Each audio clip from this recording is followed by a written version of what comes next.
Summer 2025. The Strait of Hormuz, the narrow throat of the global economy, flared like a fuse. After Washington unveiled its toughest oil sanctions since 2018, Tehran answered with action, not threats. Retaliation rippled across air and sea until the Gulf became an arena where every mistake drew blood. Tankers slowed to a crawl, insurance desks lit like switchboards, and markets held their breath as warships groped for certainty in a fog of spoofed signals. Even the sea lanes felt narrower, squeezed by fear and mathematics. Firepower lunged from opposite horizons. From furnace, hot beaches, and concrete revetments, from steel wings skimming the waves, from black hulls under the thermocline, death traveled by jet wake, prop wash, and quiet cavitation. In a passage barely 50 kilometers wide, each ripple could hide a mine, each radar echo a hunter, each shadow a false calm. U.S. carriers, emblems of reach and resolve, found themselves stalked inside a maze of smart mines, coastal batteries, drones, and jammers. Hormuz turned into a caisson for the sea-air age. No trenches to capture, only shifting high ground measured in radar horizons, missile envelopes, and minutes of initiative. Here, victory was counted not only in holes lost or preserved, but in how long one side could keep its nerve while the other tried to break it. Every decision launch, hold, jam, strike carried a price measured in seconds and lives. Could America punch through Iran's electronic noose and layered fires to reopen the gateway of oil? Or would it step, eyes open, into a trap laid nautical mile by nautical mile? Inside Tehran's war rooms, the response was immediate. Maps of the Strait of Hormuz sprawled across long tables, every lane and choke point marked in red ink. The mission was blunt. If Iran's oil was strangled, no nation's tankers would sail Hormuz in safety. To execute this vow, the Revolutionary Guard layered the Gulf with 3 concentric rings of fire. The outer ring bristled with KSAR-3 smart sea mines. Each, a 2.1-meter cylinder packed with 230 kilograms of explosives, lay silent at 25 meters depth. Programmed to distinguish a massive tanker from a patrol craft, a single detonation could dent the steel belly of a 300,000-ton ship and force insurance premiums to skyrocket. Mines were planted in sawtooth patterns across both navigable channels, ensuring that no straight line was safe. The middle ring was a web of Nur and Qadr anti-ship missile batteries. Derived from China's C-802, these weapons carried seekers designed to skim in at 57 meters above sea level, dodging radar until the last instant. Launchers were hidden in concrete alcoves and shifted along coastal roads, blinking on for seconds before vanishing into camouflage. The inner ring held the Hammer Fateh 110 short-range ballistic missiles, each with a 650 kilogram warhead and a reach of 300 kilometers. These were not for harassment, but for decisive strikes against bases, ports, or even capital ships should deterrence fail. Overhead, Iranian drones took flight. Shahed, 129-second, able to loiter for 24 hours, scanned the sea lanes with telescopic clarity, while Mohajer, 6-second, prowled low, feeding coordinates of merchant anchorages. Every movement, every emission was mapped and logged. The strait itself became a chessboard where Tehran believed patience and layers could sap even America's might. So here's a challenge. If you think the US could smash through this triple wall, press 1" the comments. If you believe Iran's blockade would hold, press 9. And don't forget to subscribe for the next battle in this unfolding saga. By late July, the Gulf was a loaded gun. And on the 3rd of August, the trigger was pulled. U.S. surveillance aircraft circled high E-2D Hawkeyes sweeping 360 degrees, while EA 18-gram growlers skimmed low along Oman's coast, searching for corridors to blind Iranian radar. Below them, Poseidon patrol planes scattered sonobuoys in winding S-patterns, carving acoustic trails for helicopters and Avenger-class minesweepers. The mission was clear. Find the mines before they found the fleet. Iran countered with a mosaic of moves. Fire control radars flickered on and off, each pulse a feint, daring American systems to chase shadows.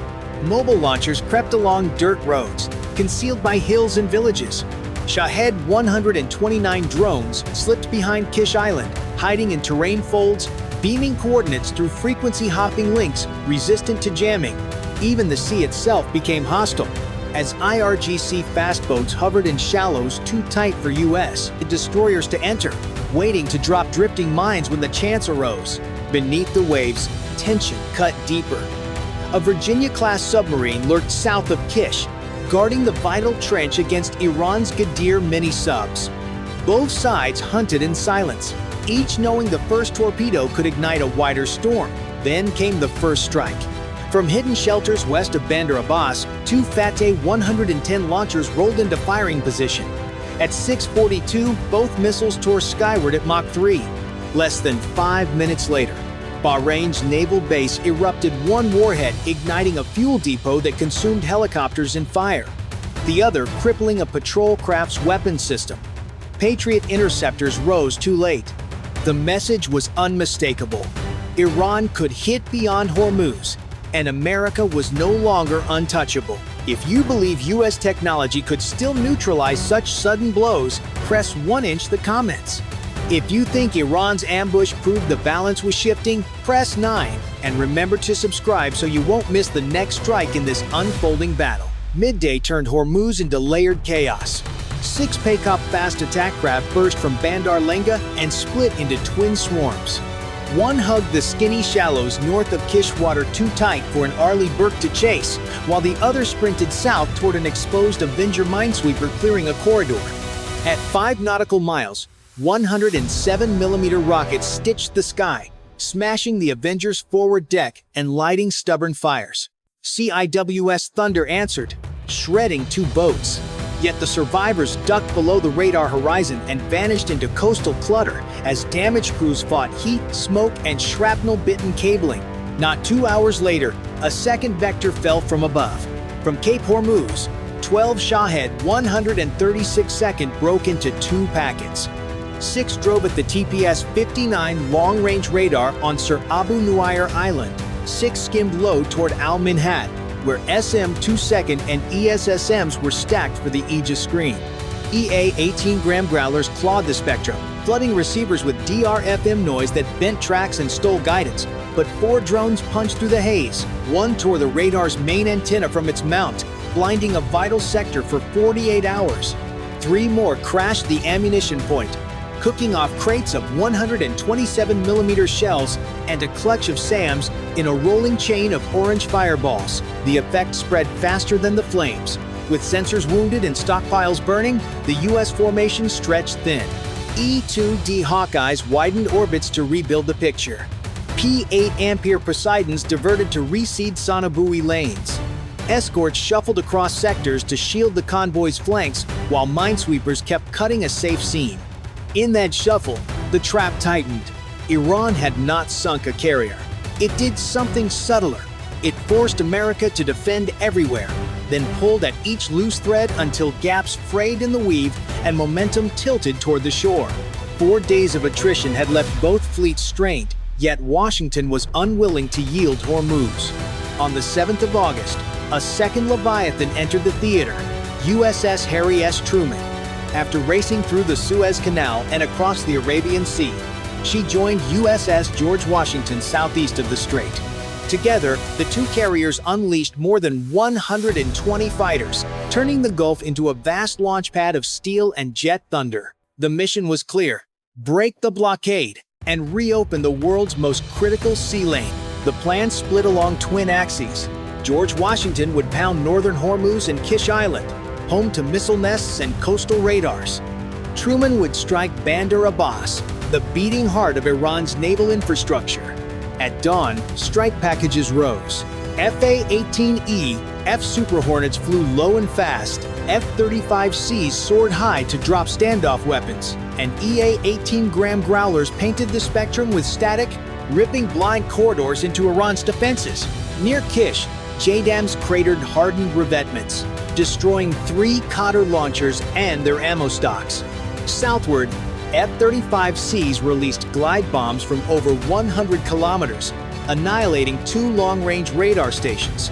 Beneath the waves, USS New Mexico, a Virginia-class submarine hidden since the night before, erupted with 10 Tomahawks. 6 tore through Bandar Abbas Naval Base, gutting torpedo depots and a submarine bay.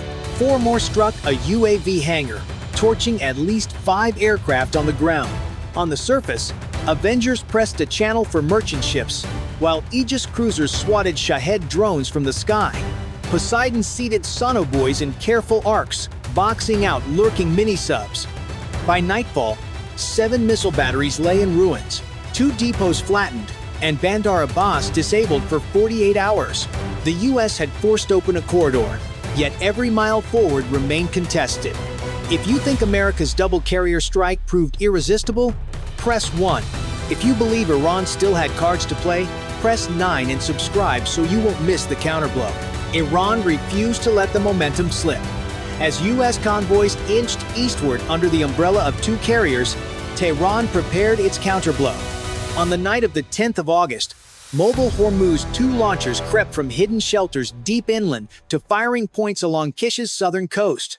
The Hormuz 2, a supersonic anti-ship derivative of the Fatah 110, carried a 300-kilometer reach and an active radar seeker designed to punch through American jamming. Its target, the assembly zone between the George Washington and Harry S. Truman. At 11:24 a.m. on the 11th of August, 2 missiles ignited. Escorts reacted instantly. Aegis cruisers and destroyers unleashed SM-6 Second and ESS Miss. One Iranian round was shredded at 25 kilometers. The other, despite interception, drove forward and slammed into USS Somerset, a landing transport heavy with logistics.